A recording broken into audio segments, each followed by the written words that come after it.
Hello, welcome back. Okay, let's do Phambili, which is question number 4. Okay, as you noticed there, um yeah, I'm not gonna do this question because this is like the basic. Yeah, you just have to practice and it's 4 marks. And also, as much as it might be 4 marks, that's still a lot of marks that you will have to find a way to bank them. So make sure that you know your theory. Okay, so I'm just going to go straight to the questions. Okay, so the first one here, they're saying information below relates to Phambili Limited. The financial year ended on 28 February 2019. And then they're saying required. Prepare the following notes for the financial year ended 28 February 2019. And then they're telling us there is what? Ordinary share capital as well as retained earnings. Okay, so we have the worksheet obviously, so I'm just going to go straight to the information. So here we have the balances extracted from the accounting record on 28 February. Okay, and then here we have the share capital. Okay, let's get right into it. Okay, so here we have what? We have the note for ordinary share capital. They're saying prepare the following notes for the financial year ended 28 February 2019. So you know that when we talk about the ordinary share capital note is that we start with what? We usually start with opening balance. So you would just say opening balance. Okay, so you start with your opening balance here and you still know the date, right? The date is what? So if the accounting period ends on the 28th of February, it means the accounting period started on the 1st of March. Okay, so this information, unless otherwise stated, you're most likely to find it straight from your the extracts. Okay, so this side is the side whereby you have to put the monetary figure, and then this side you have to put the number of shares. Okay, let's do it. Okay, looks like I'm wasting time. Let's go straight to the information that was provided to us. So here they're saying Phambili Limited is authorized to sell 6 million ordinary shares. Okay, so they are authorized. It means that they can sell up to 6 million shares. You get it? But we need to focus on in terms of how many shares have been sold so far.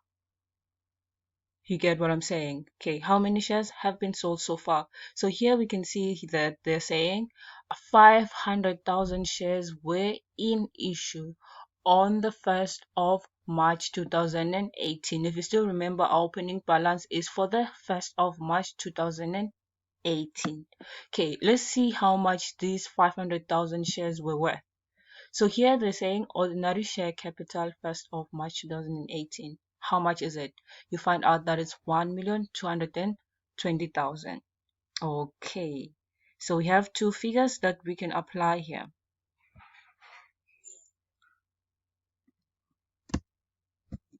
So I have 1,220,000. Okay, this side I have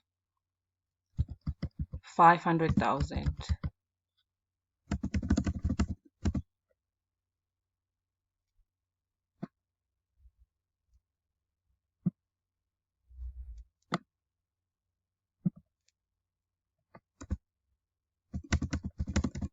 Okay, so we have the first line item, right? Now let's look at the second line item that we need to take into account. Okay, so the second line item we need to take into account is 900,000 new shares were issued on 1st August 2018, which were 3 rand per share. They're saying this has been properly recorded. So we issued shares 900,000 on the 1st of August 2018 for 3 rand per share. This was recorded. So we just need to do what? We need to disclose it because this is the most important thing, which is disclosure. How many? Were 900,000 shares, right? And this was share issue. And then if you say 900,000 shares multiplied by 3 rand per share.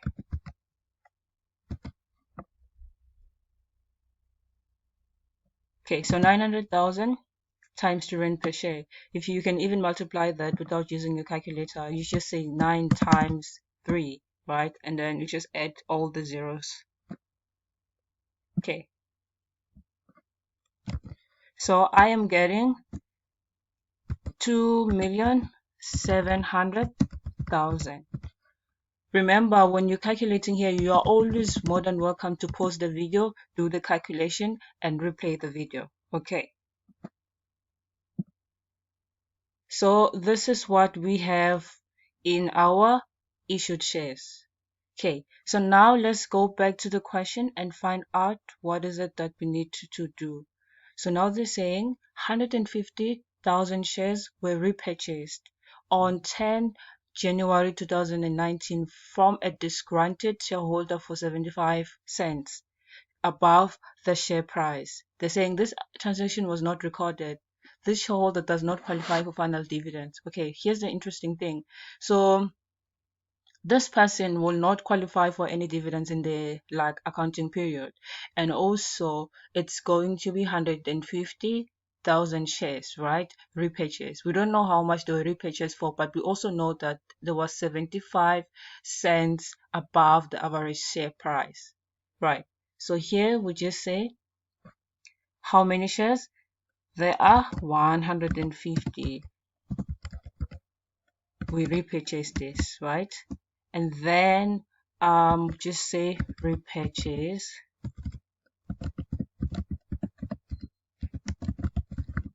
shares, and there were 150 in total. Okay, with the how much of it, I'm not gonna put it for now because we have to calculate it. Okay, so repurchase shares. But there's something that I want you to note there is that they talked about the 75 cents per share. So that amount is going to go straight into our retained earnings. So we say repurchase shares. And then how many shares was it? It was 150. So the fact that we repurchased back the shares from the shareholder and we had to pay more than what we actually sold them for to them. So it means what? It means that there was money that was taken out of our account. So we need to account for it on this side. So this is how it looks like. And then the difference here, the amount that you're finding, if you say yeah, if you calculate that one out, you can just calculate it and let me know. Well, can't find my calculator. Anyway, so this is how you would do it. Obviously, I don't know if it makes sense because like accounting, the more you do it, the better you get. So the amount that you're getting there, you would just put it there. Okay, I'm not gonna do it for you because like I said, I forgot. I don't know where my calculator is. Okay, so this one here now. Here, we need to find out the shares. They're saying they were repurchased. So how much was a share? You get it? For us to get that, you would just have to calculate the average share price. And the average share price, it's going to say average is equals to uh, share value at the time. Okay? Ne? Then share value at the time divided by number of shares at the time. Okay, I know I've tried explaining it before, but I was like, the more I explained, the more I was confusing you. So hopefully this explanation will be able to make a bit more sense to you. Okay, so that's the formula. So now it means what? It means that the share price for me here, I'm just going to say equals to 1,220,000. And then say plus 2,700,000. You get it? So this one basically, I will divide these numbers with the number of shares for the numbers related to them. So we'll say 500,000 plus 900,000. Okay, so I'm using numbers and what is it? I'm using monetary values as well as just random values from the shares. So I'm just gonna put the other numbers, the sign, just to make it more clearer. Okay, so this is how it looks like. You're more than welcome to pause the video and do the calculation. Otherwise, that's $280. So this is $280 per share, right? The shares that we repurchase. So it means what? It means that we're saying 150 shares multiplied by $280.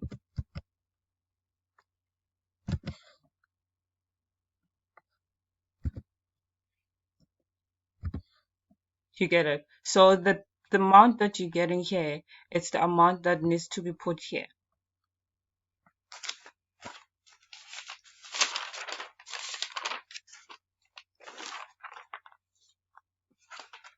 Okay, I am getting 420,000. So it's 420,000. Okay, so that's it basically. So all you have to do now, oh, sorry, this is supposed to be a negative, right? So you just put brackets next to this one. Don't forget, this is a negative. Okay, I just forgot to put my brackets, so it just makes everything awkward. Okay, just like the brackets here, this is supposed to be in bracket as well. So basically your final here, your balance at the end, it's going to be 1,220,000, but 2.7 million minus 420,000, and you're getting 3,500,000. That's the amount that you're getting at the end. Okay, more than welcome to pause the video at any time and do the calculation. Because like if you're just watching and not doing the video, like not doing the calculations, then a few of the things won't make sense to you. Okay, here if you do the substitution, you're getting 1,250,000 shares. Okay, I think here you go. So this is how easy it looks. So these are what balance at the end. So the end, we're talking about 28 February 2019.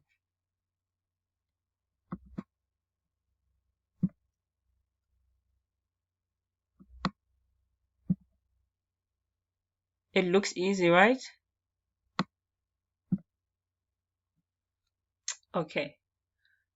I think the next video will focus on the retained earnings.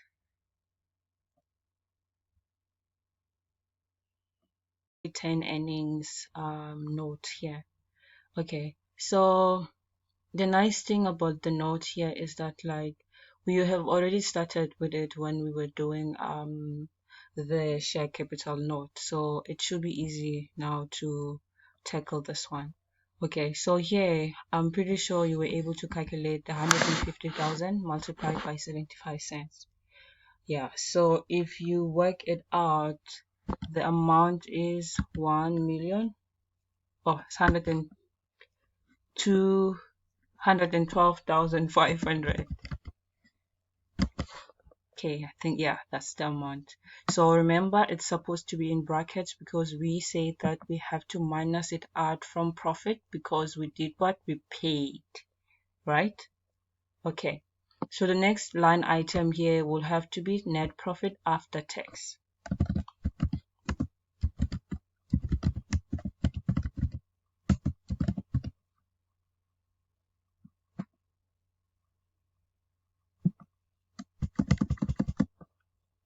Okay. So with the net profit after tax, let's see. Okay. So the net profit after tax, I'm just going to go straight to this and see if they've given us any information regarding the net profit after tax here. Okay, so as I'm looking here in the information, I don't see anything about the net profit after tax. So what I'm gonna do is that I will check for the tax if ever they've given us like the income tax for the year. Because if we have that, then it should be easy for us to calculate the net profit after tax. So they're saying, this is F, they're saying after taking into account all relevant information, taxation for the year was accurately calculated to be 1,148,000 at 28%. So they've given us the tax amount, right? So what is it that we're supposed to do? It means that we're supposed to calculate the net profit after tax. You get it? Okay, if you still remember how we did that one last time when we had to find the tax, we are going to do exactly the same method. We use the same method. However, the only difference now it's that what we're looking for, we are looking for 78%, 72%, right? We know that there is 100%, right? Out of the 100%, 28% of it went towards tax, right? So what we're looking for now, we're looking for the 72% portion, which is 100% minus 28%, which gives us what? The net profit after tax. So it's the opposite of what we were doing. Remember, what you're looking for, it's going to be at the top of the, what is it, the fraction. So we say 72 divided by 28, which means that we are looking for the 72% portion. What is it that we having? We have 28. You get it? So the 28% here represents what? It represents the 1,014,000 148,000. Oh well, it's one of those moments. Okay, so I'm just gonna close this here. Okay, so if you multiply and just like substitute, welcome to just pause the video, do the calculations. Okay, so the amount that I'm getting on my side, I am getting 2,952,000.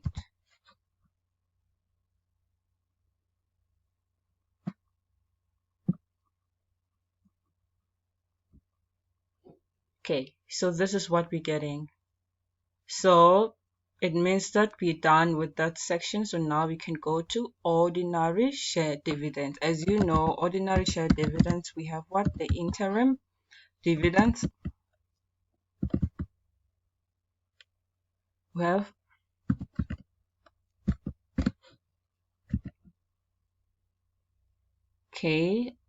interim dividends, and then the interim dividends here. Let's see if they've given us any information that we can apply for this one here. Okay, I think it's in the first here. Yeah, they said what here? They only told us that this shareholder does not qualify for final dividend. So the last shareholder, the last person, remember there was a repurchase, someone repurchased shares. Sorry, there was what we repurchased some of the shares, right? Because one of our shareholders was unhappy. Yeah, so this person will not qualify for any dividend. So it means that whatever dividend that we're calculating, only these two will qualify for dividends. I wonder if this is clear. Oh, I like this. Look at C. So C, they're saying dividends. The directors declared a final dividend of 50 cents per share on 28 February 2019. So this, because remember, they declared it on the 28th. The 28th is what? Is our financial year end. So it means what? It means that the final dividend was declared for 50 cents per share. And how much and how many shares are going to be to qualify for the dividend? It's only these two shares. The beginning, which was on the 1st of March 2018, and the issue of shares, which was the 1st of August 2018. So this one won't qualify for shares for dividend. Okay, something I'm noticing from the statement here at the top, they're saying ordinary share dividend. So they've given us 350. So this 350 will qualify as our interim dividend.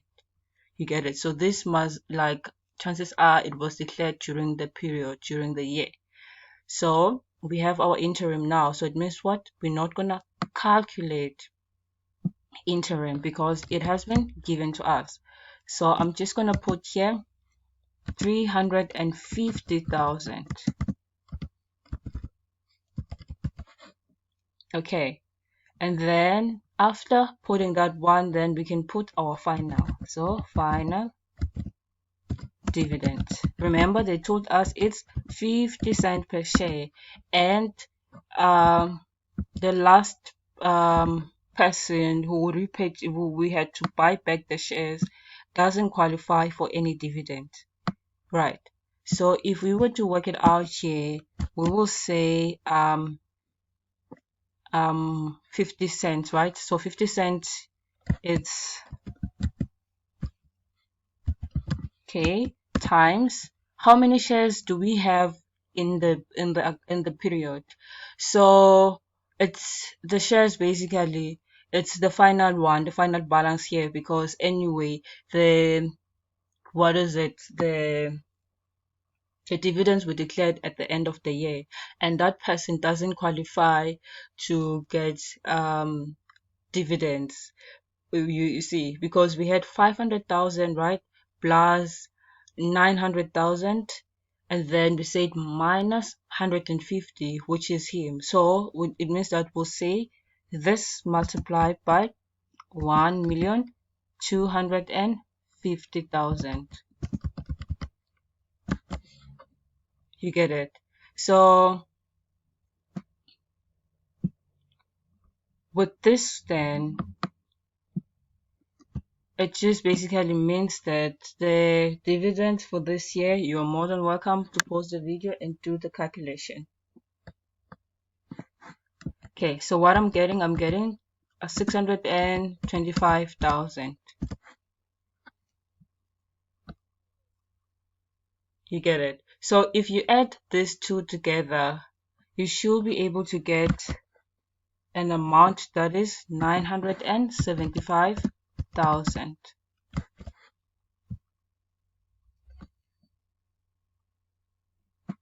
So remember, I know you asked me about what happens, why are these ones not in bracket? It's because we will take them together, add them together, and then the what is it? The total, it's the one that I'll put in bracket.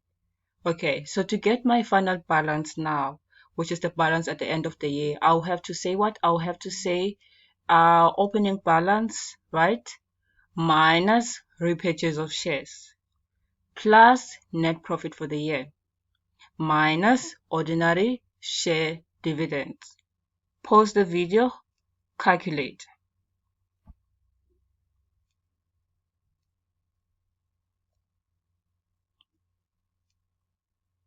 Okay, so this is what I'm getting on my side.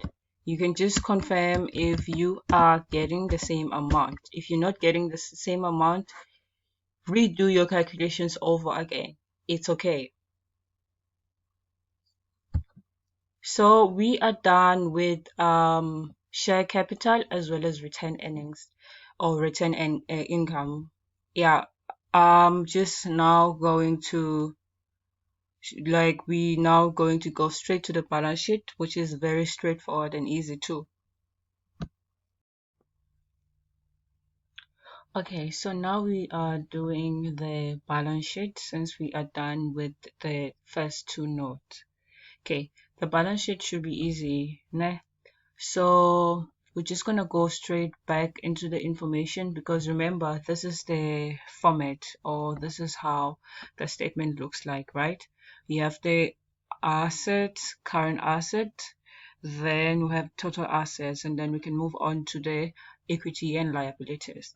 Okay, so if we decide to just not stick to the format and just put the numbers that we have easily available, we would just start with the ordinary shareholders equity. Remember, we were able to calculate the shareholders equity, right? And we got 3.5 million, right? So this amount will go straight to your balance sheet. Okay. Saving time. So you have ordinary share capital. So the ordinary share capital that we worked out on the other side was 3,500,000.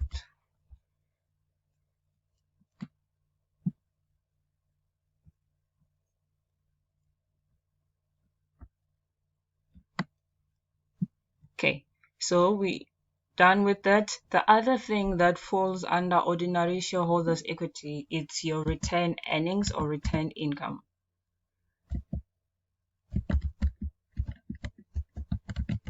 Okay, I'm just gonna write income. Okay, so remember we were also able to work out our retained earnings on the other side, right? So the only thing that we're gonna do is just take the amount as it is and just put it here.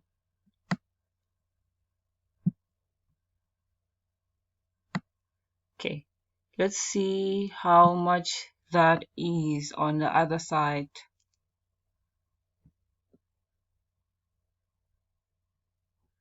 Okay, so we were able to work it out previously and it was 2,220,000. Okay, so we'll just take the number as it is and plug it in here.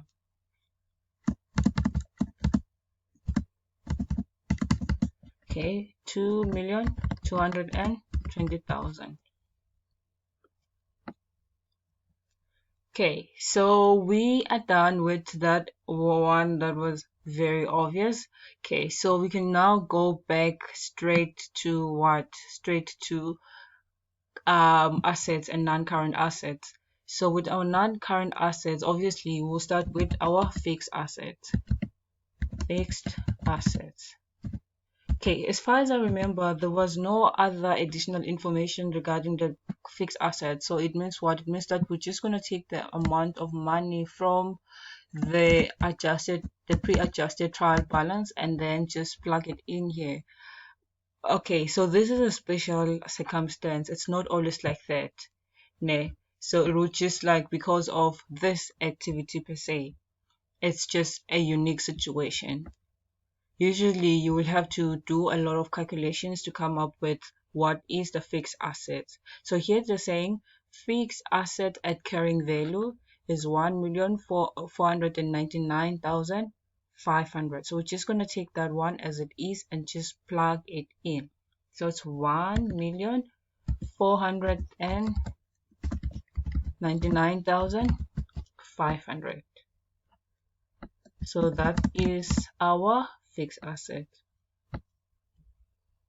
Okay, with the fixed asset, we also have, I think, fixed deposit, because fixed deposit will fall under our non-current assets, provided that the fixed deposit, it's not going to mature within a period of less than 12 months. So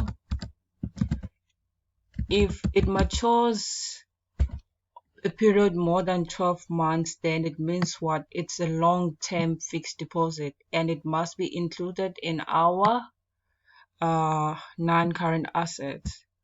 Okay, as far as I know, on the other side, we have a question mark for the fixed deposit, which means that since it's a question mark, you see, fixed deposit sent in bank, it's a question mark. So it's most likely to be a balancing figure. So we're just going to leave it like that for now until we find the figure. Okay, so let's move on to the second part. So fixed deposit is just like blank like that. So luckily we have current assets and they've given us how much is current assets. So now let's see if we can work it out and find it out. Okay. So current assets, we know first thing first is usually inventory.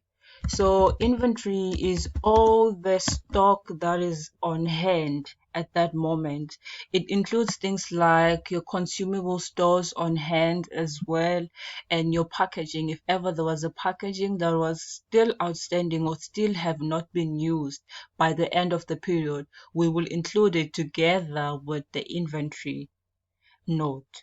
Okay, so let's find out how much is the inventory or trade, uh yeah, trading stock. Yeah, that's the word. Okay, so here we have trading stock. How much is trading stock? We have 480,000 rand. So it means what? We'll just take trading stock and put it in our balance sheet on the opening bracket and see if there's anything within these transactions that is affecting our trading stock. Okay, I've noticed there is packing material on hand. How much is the packing material? It's 16,000. So it means we will say 480,000 plus 16,000. We only putting it because it's on hand. So if it's on hand, it's still remaining. So it makes it what? It makes it an asset. But if it was packaging material expense, that's a different thing. That will go straight to our income statement. Okay, so 480,000 rands, 480,000 rands plus 16,000. Okay, if you add this together, you should be able to get your figure for the balance sheet, and it should be 490,000, 496,000 rands.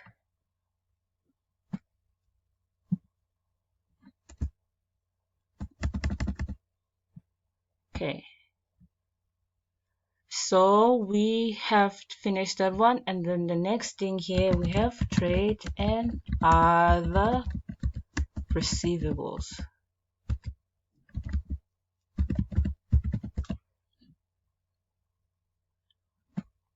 Okay, trade and other receivables, the things that affect trade and other receivables are things such as obviously debtors, right?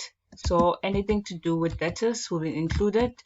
Even if they talk about debtors allowances, you will need to pay attention. What is it that they are talking about? What is it that they're saying about the debtors allowances?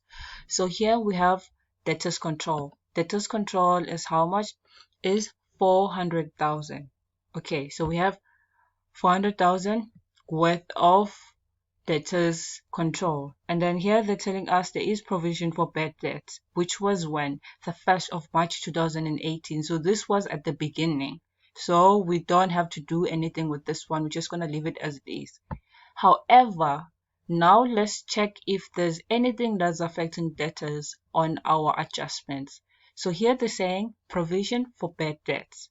Provision for bad debt, they're saying the provision for bad debts must be decreased to 5,400. So here they're telling us that what? Fine, we have 400,000 that must be allocated for like debtors, but at the same time, we still need to do what? We still need to reduce the actual amount that we have for debtors by 5.4 thousand rands. Okay, so this one is going to be 400,000 minus 5,400. Okay, let's see if there's anything again that must be accounted for. So here, usually the other thing that we have to consider is tax.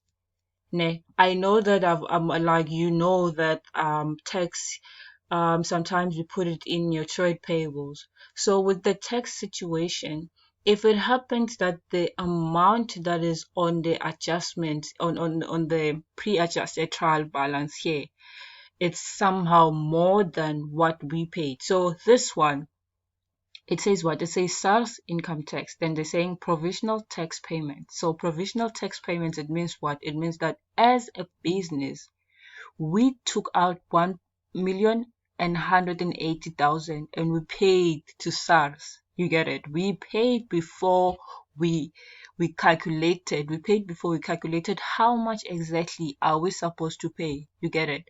So we paid this amount of money, and then only to discover that at the end of the year, they're saying, after taking into account all relevant information, taxation for the year was accurately.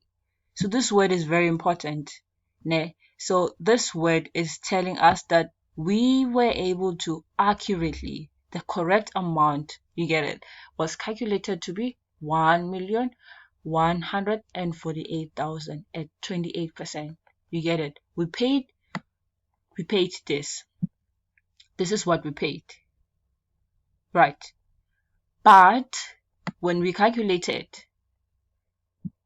this is what we were supposed to pay. You get it? So this is what we were supposed to pay. So it makes it what? It means that we paid more than what we were supposed to pay.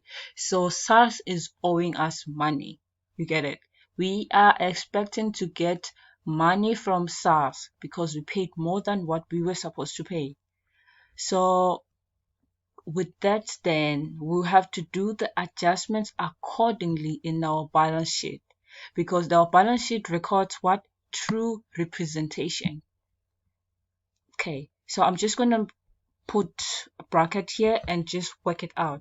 So we paid 1,180,000. We were supposed to pay 1,140. Yeah, 1,100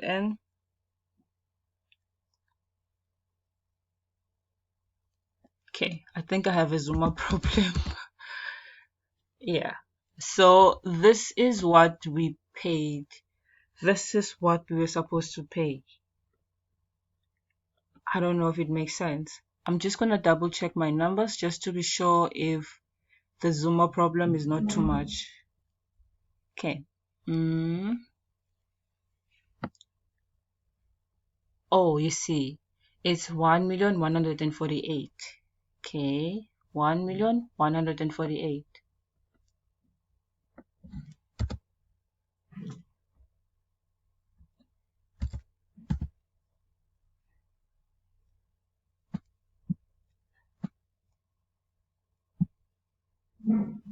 Okay, if you substitute these two with your calculator, how much are you getting? You are more than welcome to pause the video and do the calculation.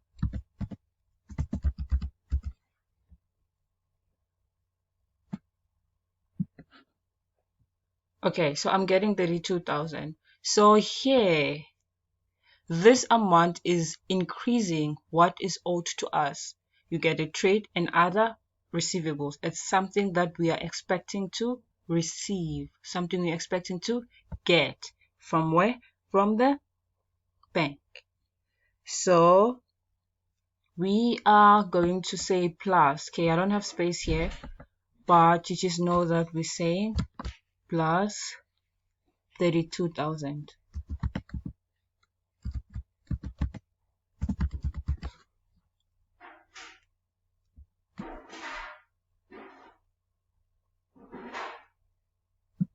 Okay, so these amounts altogether, it should be able to give us an amount that we can use now. So what I'm getting, I am getting 426,600.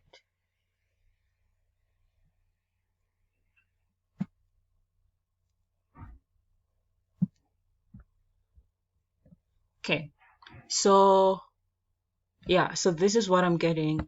Let's look. Okay, so now we have to continue where we left off, ne? So we are left with the cash and cash equivalent. So cash and cash equivalent, it means what? It means anything to do with cash, anything to do with a bank, and also anything that is similar to cash. You get it? Equivalent means what? Equal or similar. Okay, that's clear. Let's go back to our pre-adjusted trial balance. Okay, so the pre-adjusted trial balance, it gave us a bank balance.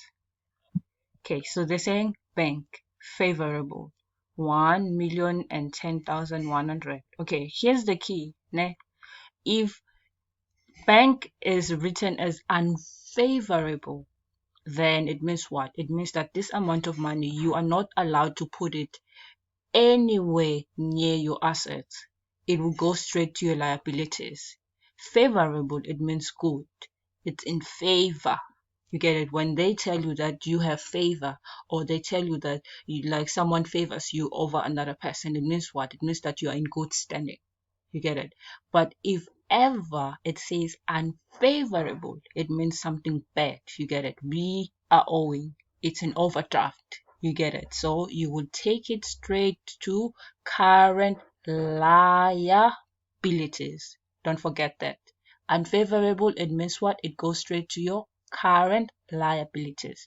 If it's favorable, it means what? It's going to your current assets.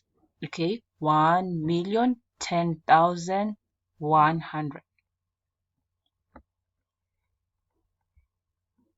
Okay, 1,010,000. Okay, 100. I'm putting it here just in case there's any other transaction. But as far as I noticed it, there is no other transaction that has to do with the trade and other the cash and cash equivalent. So it means what? It means that now we have current assets, this balance here. And then it means what? We can work out to find out how much exactly is our cash and cash equivalent, and then we can work it accordingly. Okay, so I'm just going to open the side here and say 1,400,200. If you're still struggling where I got this amount here, the current asset amount, this is 400,200. Then I will say minus what? Minus 496,000. 496,000 is inventory. Okay. And then I will say minus 426,600. So 426,600. Okay, so this is the trade and other receivables. And then if I say equals to, let's see how much I'm getting, because I'm working backward because I want to find out how much is this one here. So if you're working backward, you are more than welcome to pause the video and do the calculation. Okay, so this is what I'm getting. I'm getting 477,600. So already this one is giving us an indication how much is the cash and cash equivalent. So it means what? It means our cash and cash equivalent is 477,600.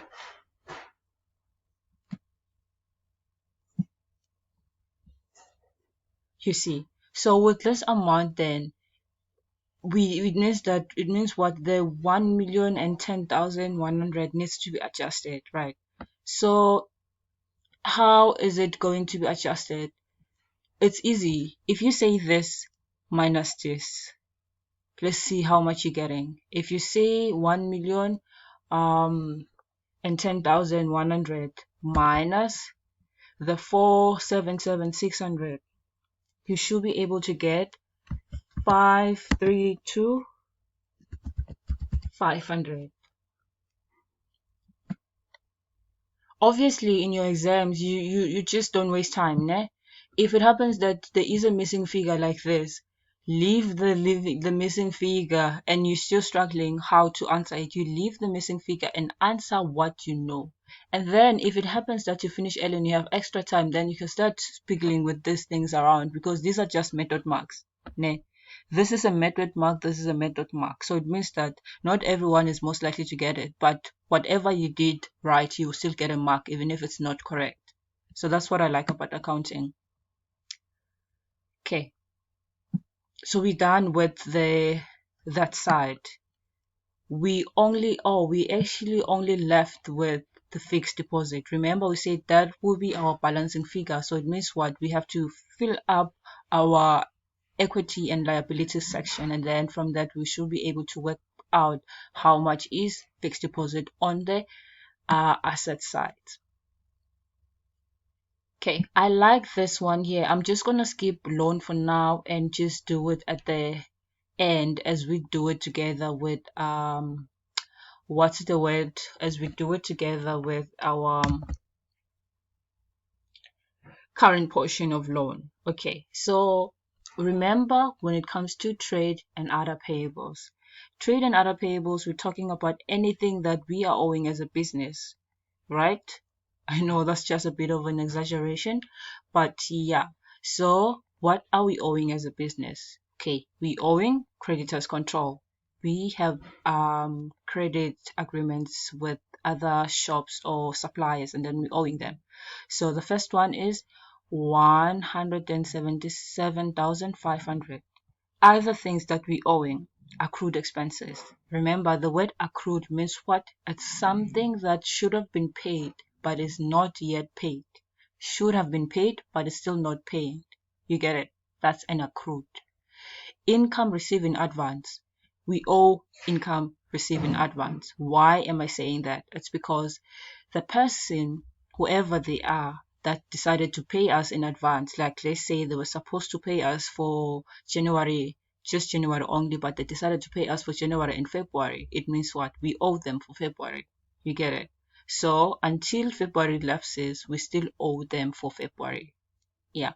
So far, the only things that I'm noticing here, it's these three ones. But also we will have to look at shareholders for dividends. Okay, we're just gonna put it aside for now, just focusing on these three. Okay,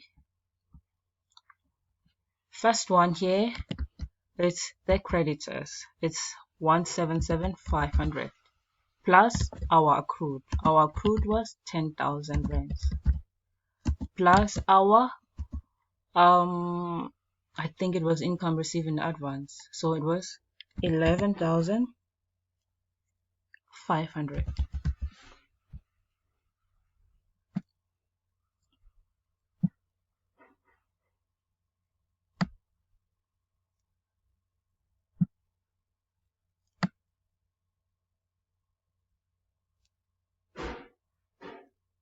Okay, so the last one that we have to consider here, it's up to you how you do it. Ne? You can just close this bracket like this, or you can add a line item that is shareholders for dividend. I repeat, you can just say here then plus shareholders for dividends. Ne? Plus shareholders for dividends, because like remember, when we talk about shareholders for dividends, there are two types of dividends. There's interim dividends as well as what is it? We have, okay, I have it here. I don't know if you can see properly. This was what we worked on previously. We had interim dividend, which was paid during the year, which was 350,000. And then we had final dividend that was declared on the 28th of February 2019. So it was declared, but it was not paid. So this makes it what? It makes it a liability. We are owing it.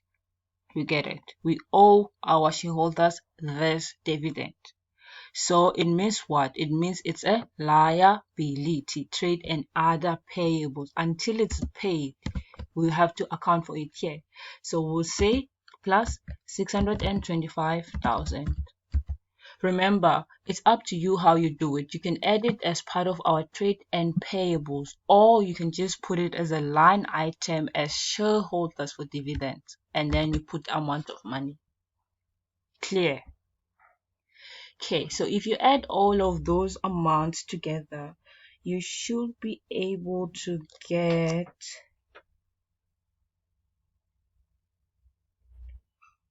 yeah, you should just calculate on yourself on your own and just let me know what you're getting, or you could just, yeah, put it on your piece of paper. Okay, then we can now move on to our current portion of loan, because it's not hard, but it just requires a few calculations there and there. Current portion of loan.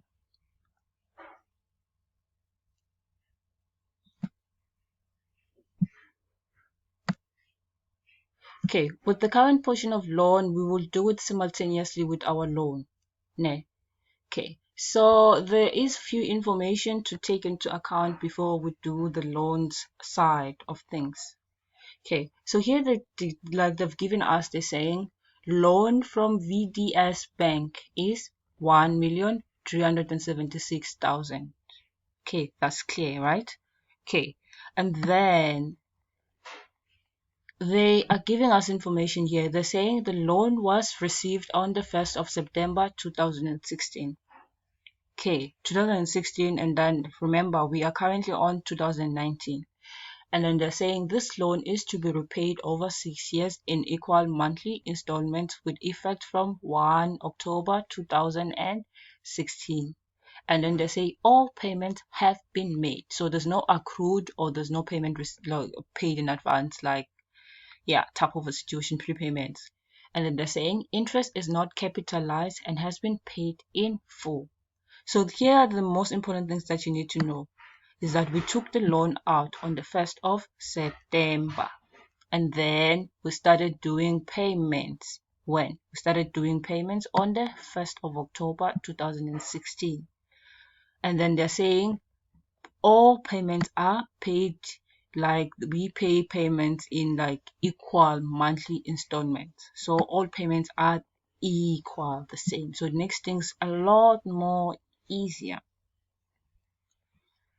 Okay, so if I was to now calculate the number of months that we've paid so far, I can just say for 2016, how many months were there? We paid from 1st of October until, or like, okay, 1st of October 2016, Anish, until the 28th of February 2017.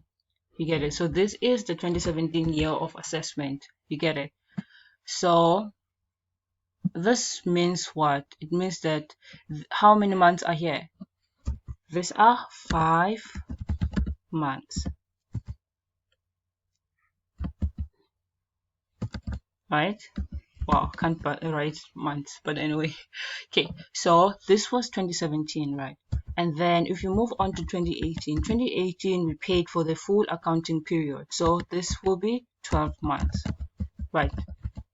And then for 2019, we still paid for the full accounting period as they say there, like all payments have been made. So 12 months. So if you add all these months, if you say 5 months plus 12 months plus 12 months, you should be able to get a total of 29 months. Okay, so we have 29 months, and then here they're telling us that the loan is for a duration of 6 years, right? If you say 6 years multiplied by 12, you should be able to get how many months in total? 72 months. So it means that we have the loan for 72 months in total. And so far, we've only spent 29 months. So let's see now how much is monthly installment. So we know that the like what's currently on the loan now is we have 1,396,000. This is what we currently owing, right? So we'll say this.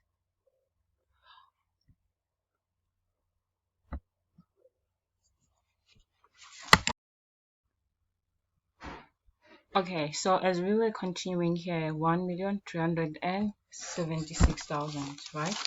So that 1,076,000, it's going to be substituted with, if you say 72 months, the total loan term, minus 29 months that have been used already, we are left with 43 months. You get it? So it means that this amount of money here is actually going to be paid within a period of 43 months. So we'll say 1,376,000 divided by 43 months. These are the months that are remaining because we want to find out how much is it going to cost per month. How much are we going to pay per month? So I am getting 32,000. So it means that this is going to be 32,000 per month. So now, if I am accounting for the balance sheet, and we know that the balance sheet is supposed to be for 12 months. So it means what it means that I'm going to say 32,000 multiplied by 12 months. Okay, do you pause the video? You do the working. Okay, so I am getting 384,000 per year. So this is how much is going to cost per year. So now I have this one here. So I can now work out my loan here. So the loan here, it should be easy because remember, here they said, this is, what is it? Where's my loan? They're saying loan from VDS Bank. So this is what? This is the opening balance at the beginning of the year. You get it? So now we need to adjust it. So we'll say 1,376,000. Right. Then minus what we paid for this year.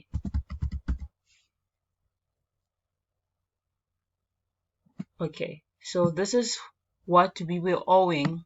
This is what we paid. And then after paying what we are supposed to pay, we are left with, how much are we owing now? We are owing 992,000. So this is the outstanding balance from the loan account. Okay. So the same amount that we minus here, it's the same amount that is applicable for our current portion of loan. So the amount for our current portion of loan here, it should be 384. So we put it there as it is. And here you go. Okay, I'm just wondering if you had time to calculate that one over there. You are more than welcome to pause the video and do the calculation now. 1775 plus 10,000 plus 11,500 plus 625. Okay, on my side, I am getting 824,000.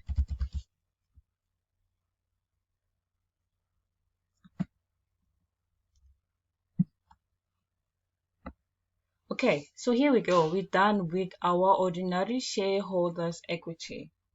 So now the question is, how do you get the total equity and liabilities? It should be easy now because you have all the totals. So we'll start at the top here.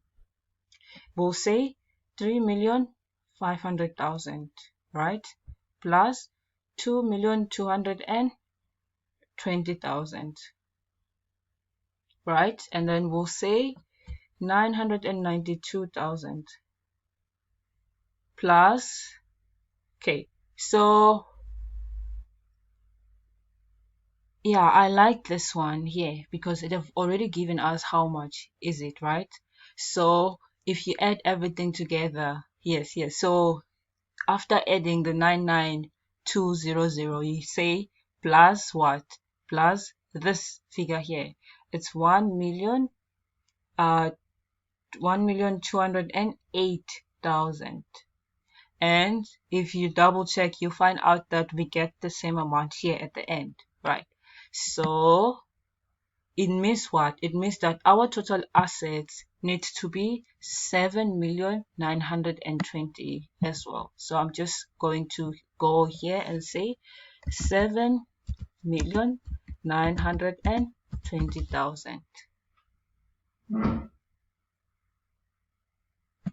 So this is the amount here. You get it? And then remember, we're still left with one more figure that we were supposed to get. Remember? So this was the figure here. So getting this amount also, it should be easy now because we will just say the 7,200,000, this one here. Then if we're working back now, we have to do what? We have to say minus this one here, which is minus 1,400,200. Okay, and then we'll say what? We'll say minus this one here. This one here is 1,499,500.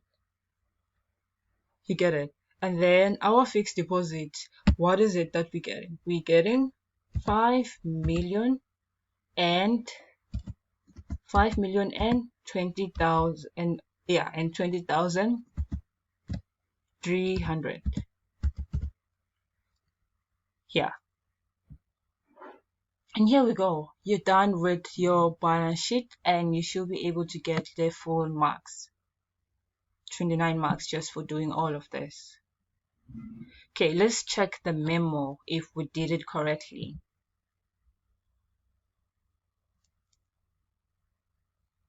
Yes, you see the balance sheet figure. We got the same figure that they got on the others that we got.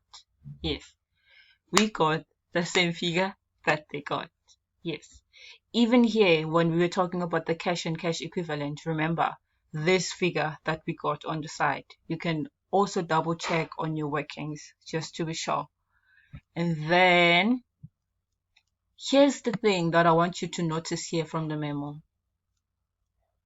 is that when it comes to shareholders for dividends, it's up to you how you do it. Ne? You can see here, they've accounted for it under trade and other payables, you see. But they've also did what? They've also included it here. So as you can see here, they italicized this. This is in italic, right? So the fact that it's in italic, it means that it's an option. It's up to you whether you want to put this as a line item or just include it here. But don't double count it. If you've included it under your trade and other payables, then it means what? You don't have to add it here as well because you'll be double counting.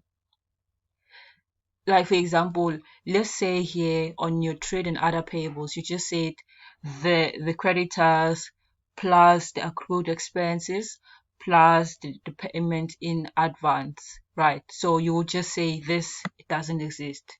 This you won't include it, right? And then you open a line item for shareholders for dividends and put it there. You get it? They say here, note current portion of, okay, so this is for loan. Yeah. Oh, they're also telling us here that note the current portion of loan plus shareholders for dividends can be added to trade and other payables or shown separately. You get it? So basically they're meaning that you could have easily just had only one thing, which was trade and other payables, and just put this and this together. in the trade and other payables as one note, because the note for trade and other payables put everything together. Yeah, I think I am done now. Yeah, you're most welcome to ask questions anytime.